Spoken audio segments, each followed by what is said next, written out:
por motivo de la irreparable desaparición del más ilustre hombre de Colombia, doctor Jorge Eliezer Gaitán.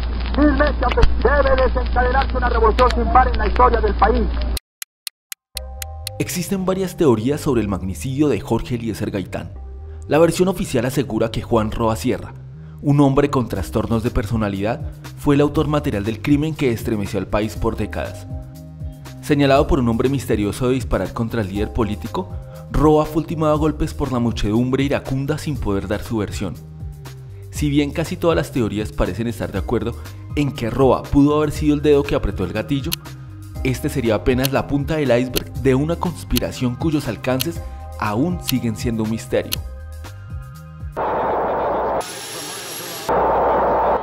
En los años 40, al finalizar la Segunda Guerra Mundial, Estados Unidos creó la CIA, con el objetivo de dirigir las actividades especiales clandestinas y las operaciones de injerencia en el mundo contra la Unión Soviética y toda manifestación anticapitalista y antiimperialista. Los estatutos de la CIA en su creación fueron claros: recabar, clasificar, coordinar y evaluar información e intervenir en los casos en que la diplomacia resultaba insuficiente y la acción militar estaba contraindicada. En ese momento, la CIA empieza a espiar líderes de izquierda en todo el mundo. Acá en Colombia se sabe que pues empieza a hacer un seguimiento sobre Jorge Eliezer Gaitán y otros liderazgos de izquierda.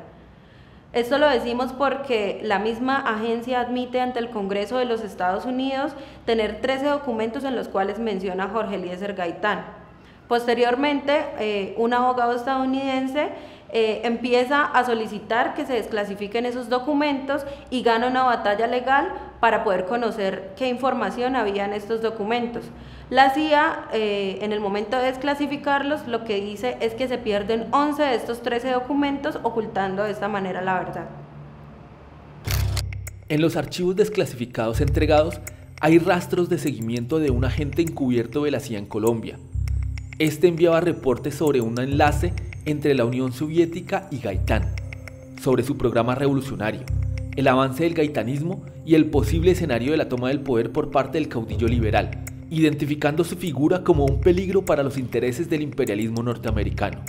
En una reunión en enero de 1975, William Colby, director de la agencia, informó al entonces presidente Gerald Ford: tenemos una institución de 25 años de edad que ha hecho algunas cosas que no debería haber hecho, haciendo referencia a la desclasificación de documentos en los que acepta que ha estado detrás del golpe de Estado en Irán, el derrocamiento de Jacobo Arbenz en Guatemala, el asesinato de Patrice Lumumba, entre otros crímenes. Días más tarde, el entonces secretario de Estado, Henry Kissinger, en una conversación en la Casa Blanca con Ford, se declara muy nervioso por las revelaciones en la prensa sobre el espionaje de la CIA. Estas son la punta del iceberg. Si salen a la luz, correrá sangre. En otros documentos desclasificados de la CIA se menciona al sacerdote revolucionario Camilo Torres Restrepo. Y si quieres conocer su historia, puedes ver el siguiente video. No olvides darle like, compartir y suscribirte. Eso ayuda muchísimo a este proyecto para seguir contando historias de otros mundos. Jorge Eliezer Gaitán era un líder revolucionario y antiimperialista. Es más, él afirmaba vehementemente que los Estados Unidos eran el enemigo de Colombia y de toda América Latina. Por eso, para entender quién estuvo detrás del magnicidio que cambió la historia de nuestro país en dos, hay que entender quién fue Jorge Eliezer Gaitán.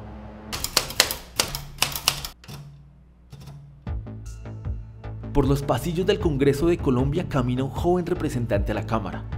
Al ingresar al salón elíptico, denuncia con vehemencia que, dolorosamente, sabemos que en este país el gobierno tiene la metralla homicida para los hijos de la patria y la temblorosa rodilla en tierra ante el oro americano.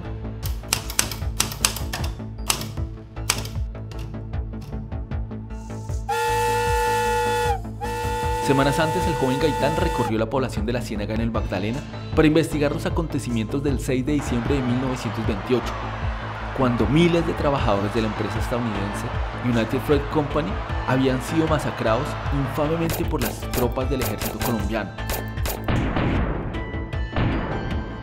Tropas comandadas por el general Cortés Vargas y bajo el mando del presidente conservador Miguel Abadía Méndez. El 28 de noviembre de ese año, había estallado la huelga más grande de la historia colombiana. Más de 25.000 trabajadores de las plantaciones se negaron a cortar los bananos buscando garantizar mejores condiciones de trabajo.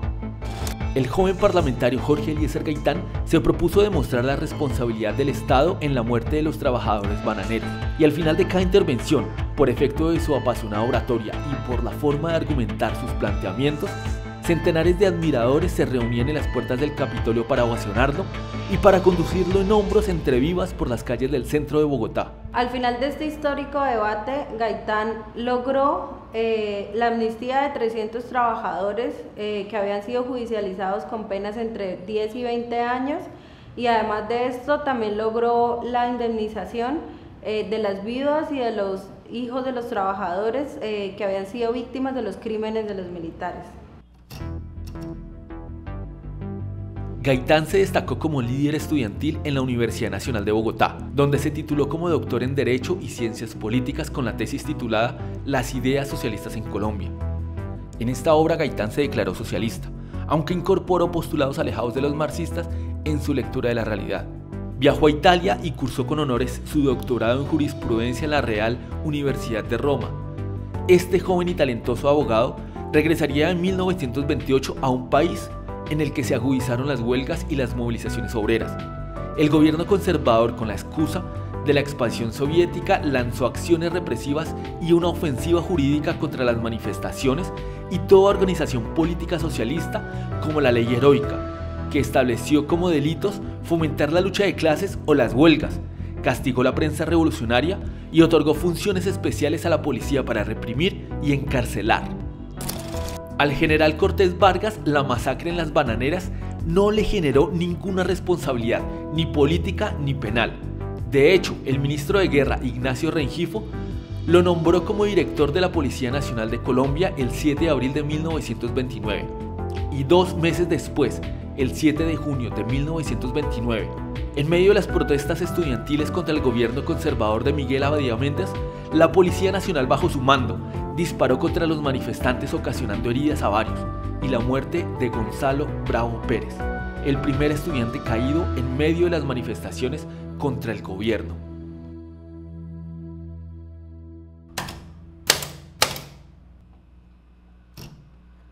En este contexto de represión, de organización popular, crisis económica y de contradicciones entre el proceso de modernización industrial que dio nacimiento al proletariado en Colombia, finalizó el periodo de la hegemonía conservadora.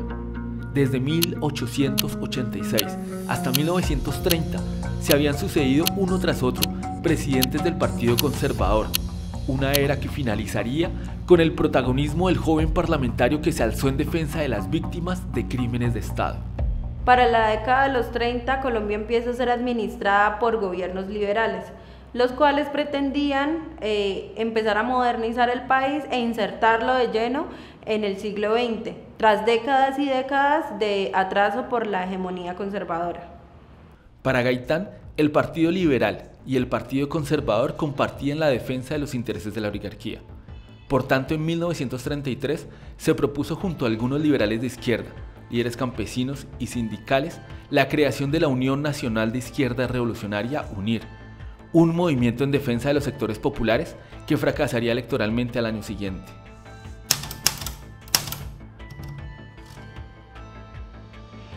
Luego de su aventura electoral, Jorge Eliezer Gaitán vuelve al Partido Liberal y en 1936 es nombrado alcalde de la ciudad de Bogotá.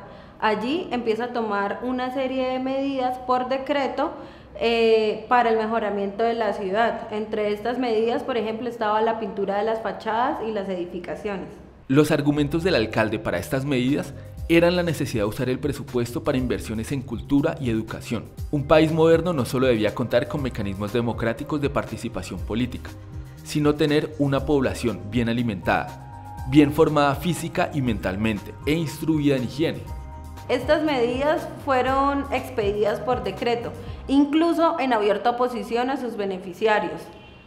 De hecho, eran medidas como el baño obligatorio, el uso de calzado, que se adoptaron porque pues en Bogotá en ese momento los temas de salud pública y de higiene eran muy deplorables. Por lo tanto, se expiden estas medidas para evitar que por lo menos las oficinas públicas, el servicio público, tuviera malos olores.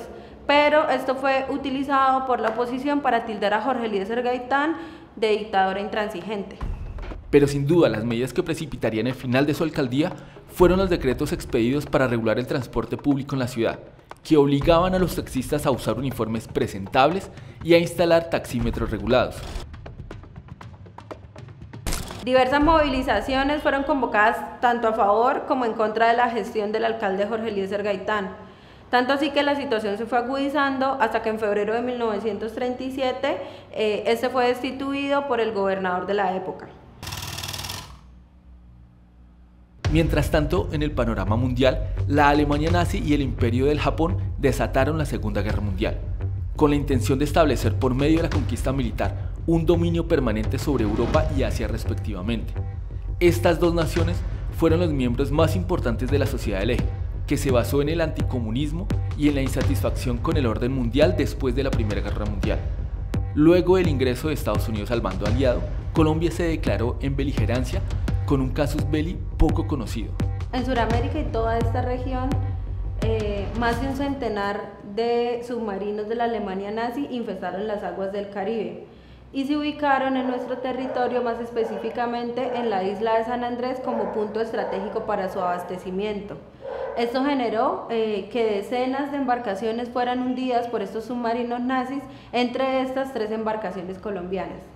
El 29 de marzo de 1944, el destructor colombiano Caldas, buscando venganza, ubicaron la nave alemana U-154. La embarcación militar colombiana atacó al submarino que se hundió dejando una mancha de aceite y algunos restos. Los colombianos cantaron victoria.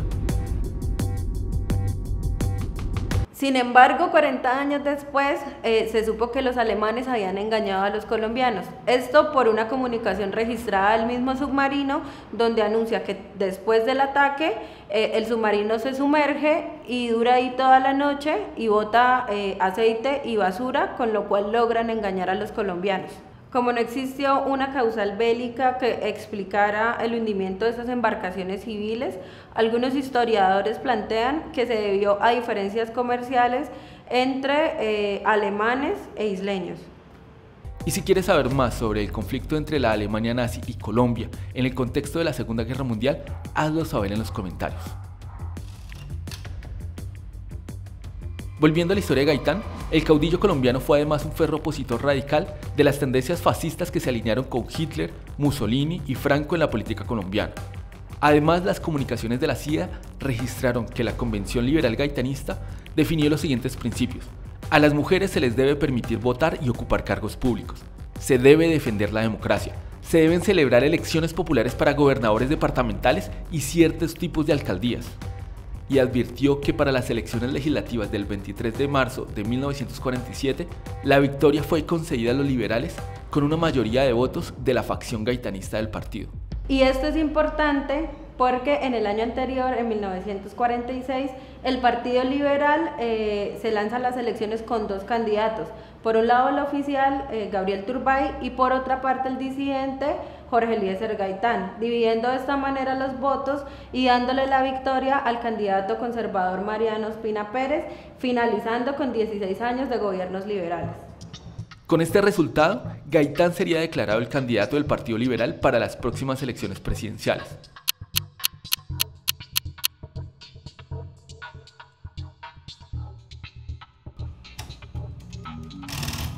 Durante el inicio del gobierno de Ospina Pérez, los conservadores empoderados por la victoria empezaron un acoso hostil y asesinatos selectivos contra los liberales en diferentes regiones del país. Gaitán, en el afán de frenar las hostilidades que vivían sus simpatizantes, el 11 de abril de 1947, un año antes de su magnicidio, le remite al presidente conservador Mariano Ospina Pérez un memorial de agravios. En este, él denuncia todas las hostilidades y violencias que estaban viviendo sus seguidores. En palabras de Gaitán, dice: la escala del atropello va desde la apasionada hostilidad sectaria hasta el asesinato realizado con las más monstruosas características. Pero la ola de violencia no paraba. La policía política de los conservadores continuaba su persecución y exterminio para evitar la inminente victoria del líder de izquierda, de modo que Gaitán organizó una marcha de antorchas la noche del 18 de julio de 1947 con un lleno total en la Plaza de Bolívar.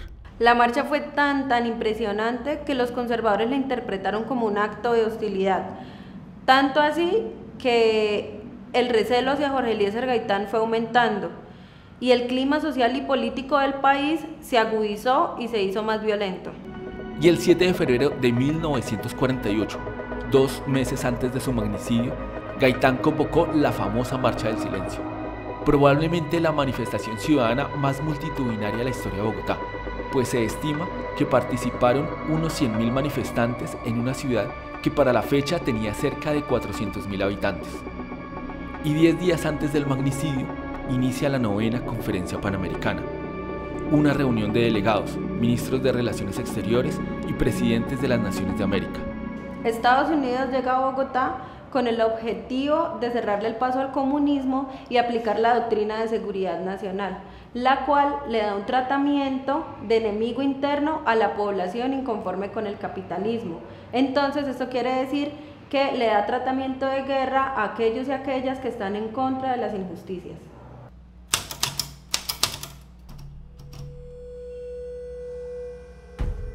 El viernes 9 de abril de 1948, Jorge Eliezer Gaitán salía a almorzar junto a Plinio Mendoza Neira. En su agenda para la tarde del día de su asesinato, tenía fijadas una reunión con el joven líder estudiantil cubano Fidel Castro, quien aprovechaba la coyuntura de la Conferencia Panamericana para realizar el Congreso Latinoamericano de Estudiantes desde una posición antiimperialista. Un hombre, aparentemente Juan Roa Sierra u otros más, no es preciso porque los testimonios son contradictorios, esperan a Jorge Eliezer Gaitán a la salida del edificio, se escuchan 4 disparos y Gaitán cae herido gravemente.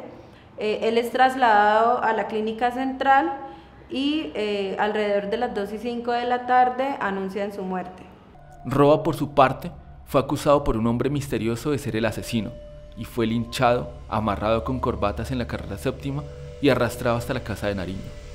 En ese momento la multitud empieza a crecer y pues por la respuesta y la represión violenta del ejército y de la policía, las personas espontáneamente se empiezan a trincherar, esperando órdenes de los jefes liberales, quienes estaban esperando para hablar con el presidente Ospina Pérez. A medida que cae la tarde, las personas se empiezan a armar, empiezan a saquear ferreterías, llegan y también van a las estaciones de policía para tomar las armas de los policías, quienes las entregan para poder salvar sus vidas. El magnicidio provocó una violenta reacción popular y una más feroz represión gubernamental conocida como el Bogotazo, que destruyó 142 edificaciones en el centro de Bogotá. La violencia no solo se concentró en la capital, la ira popular de liberales y gaitanistas se manifestó contra todas las sedes del poder, a las cuales acusaban de atentar contra su líder. Por ejemplo, en Barrancabermeja, Santander, eje de la industria petrolera, un grupo de trabajadores, al conocer la noticia del magnicidio de Jorge Eliezer Gaitán, se toma la alcaldía, destituye al alcalde que había sido nombrado por las autoridades conservadoras y conforma una junta de gobierno que se conoció como la Comuna de Barranca. Esta comuna se caracterizó por ser un gobierno revolucionario y popular. La violencia urbana resultado del magnicidio de Gaitán sirvió de excusa para denunciar una inexistente conspiración soviética supuestamente ejecutada por los comunistas colombianos y así polarizar la política nacional y hemisférica. La 9ª Conferencia Panamericana, que es lo que conocemos actualmente como la OEA, y sus resultados propiciaron la imposición de la Guerra Fría en el hemisferio y sin mayor discusión aprobaron la resolución para la defensa de la democracia. ¿Y qué es esta resolución? Fue un tratado anticomunista. Gaitán vapuleó los gobiernos conservadores y liberales que entregaron el petróleo a la Tropical Oil Company. Se opuso radicalmente a las concesiones de los ferrocarriles de La Dorada y Puerto Colombia. Defendió a las víctimas de la masacre de las bananeras. Marchó junto a los estudiantes el 8 de junio, cuando murió asesinado el primer estudiante en una manifestación contra el gobierno. Protagonizó la lucha contra la hegemonía conservadora.